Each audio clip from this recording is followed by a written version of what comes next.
All right, going to talk about washers this time, or as some people pronounce them, washers. The reason I continue to use that is my predecessor teaching Calc 1 had that rural Missouri thing going on and did refer to them as washers. Just Coke. Fake Coke.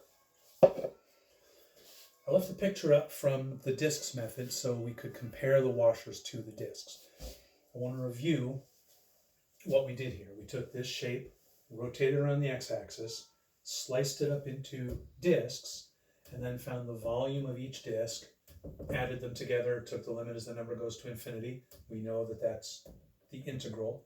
So we've got pi radius squared times the thickness of the disc. Okay. That's where the formula for discs came from. Now let's take a look at a slightly different situation. Slightly more complicated situation, but not too much more complicated. What if we've got a region like this? Got a region here that I want to rotate about the x-axis. Now let me do one a little bit easier. Let's just take one like that and like that. Not any easier, I think just a slightly better illustration. The difference between this one and the previous one is that this one isn't touching the x-axis. Like there's a gap between the region and the x-axis, which means when we rotate it around the x-axis, we're going to have its reflection down here below the x-axis. And it's going to have a hole through the middle. Right? This gap isn't generating any of this shape, getting shape generated by this solid part, but there's going to be a hole right through the middle.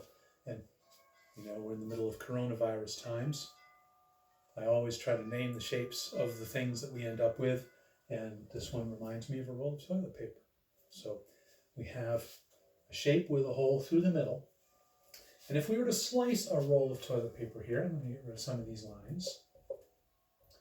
If we were to slice this in two pieces, each one of these pieces would look like a washer, like a disc of something with a hole punched out of the middle. Also, come to think of it, looks a little bit like a pineapple with a core cut out, which might be a better image.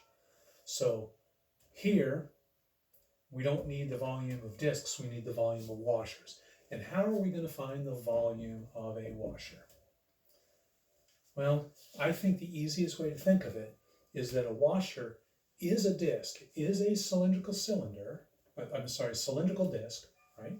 So if I want the volume of that, it's the pi times whatever this outside radius is.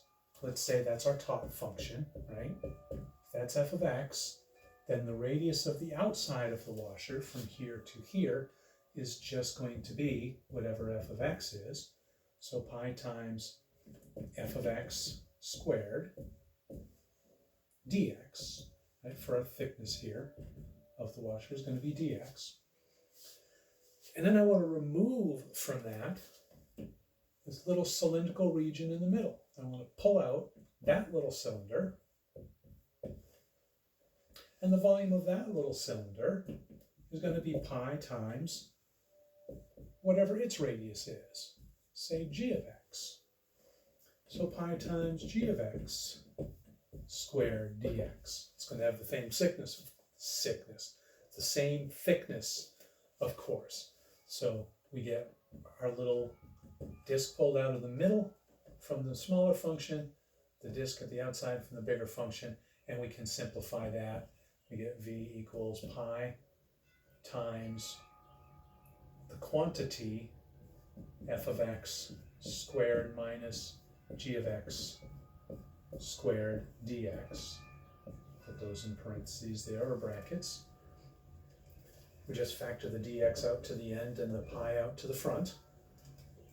And if we add those all up and we take the limit as the number of them goes to infinity, then we're going to get the volume. We're going to get the volume is exactly pi from A to B, whatever those limits happen to be, where the shape starts to where the shape ends, of f of x squared minus g of x